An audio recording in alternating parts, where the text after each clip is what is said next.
The Corian dominion ruled for 11,000 years. Until the afternoon they sent a war fleet to Earth, and none of them ever made it home. Across the Outer Council archives, 17 civilizations held the same cautionary designation in their historical records. Earth, Terminal Engagement Zone. The Vexari hegemony had gone there with 30 dreadnoughts. The Seraphel Accord sent diplomats who returned speaking in riddles about cities that remember. The Torvan Collective deployed a pacification grid and watched it dissolve into static over the Atlantic Ocean. None of them won. Most of them didn't survive long enough to retreat, but the Corians were different. They had cracked worlds before breakfast. Their war doctrine had been refined across 100 campaigns, and High Commander Jorvex didn't believe in human superstition. A fear was a cultural artifact. Dominance was science. There was a phrase the veteran species whispered when the Corians announced their intentions. Even conquerors learned to stop digging. Jorvex never asked what it meant. The fleet entered Sol's system in perfect formation, 200 warships, enough firepower to sterilize a moon. Earth didn't respond. No defensive grid activated, no orbital batteries fired. The planet sat silent beneath its thin atmosphere, blue and turning, impossibly calm. Jorvex expected fear, defiance maybe, tactical incompetence at minimum. Instead, there was a single transmission, a human voice, tired and quiet. "You're the 18th. Jorvex deleted it.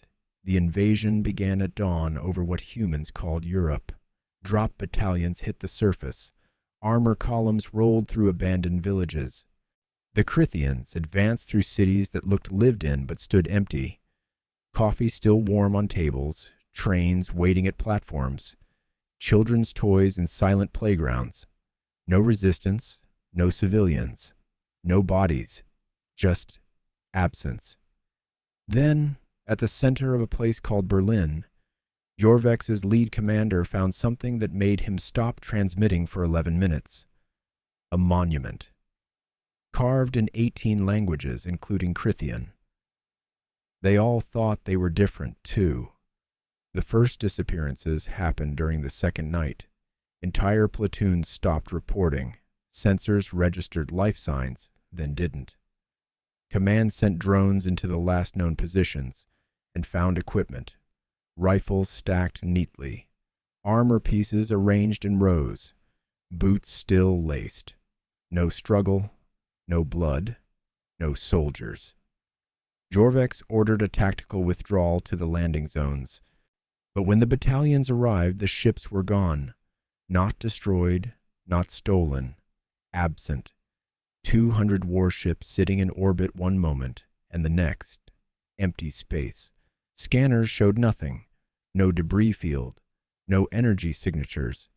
It was as if they had simply been edited out of reality.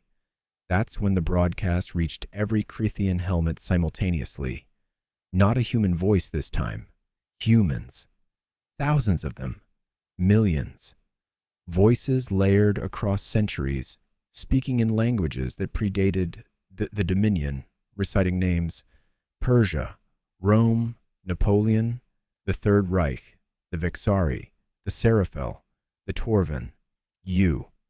And then one sentence in Jorvex's native tongue. Earth doesn't fight empires, it digests them.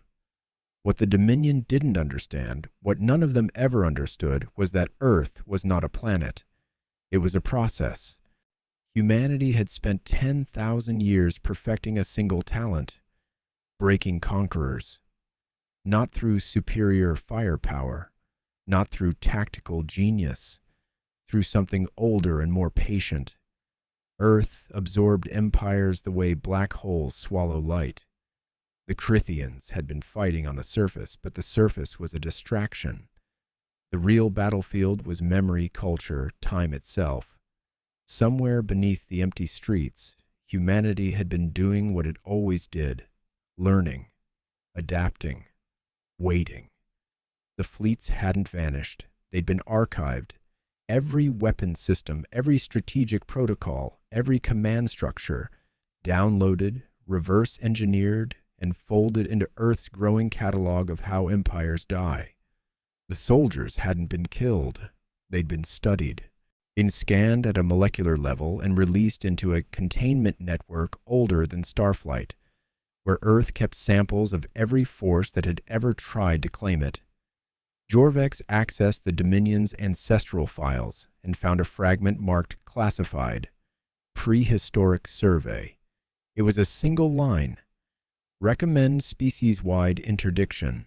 Earth is not a world. It is a predator that looks like one.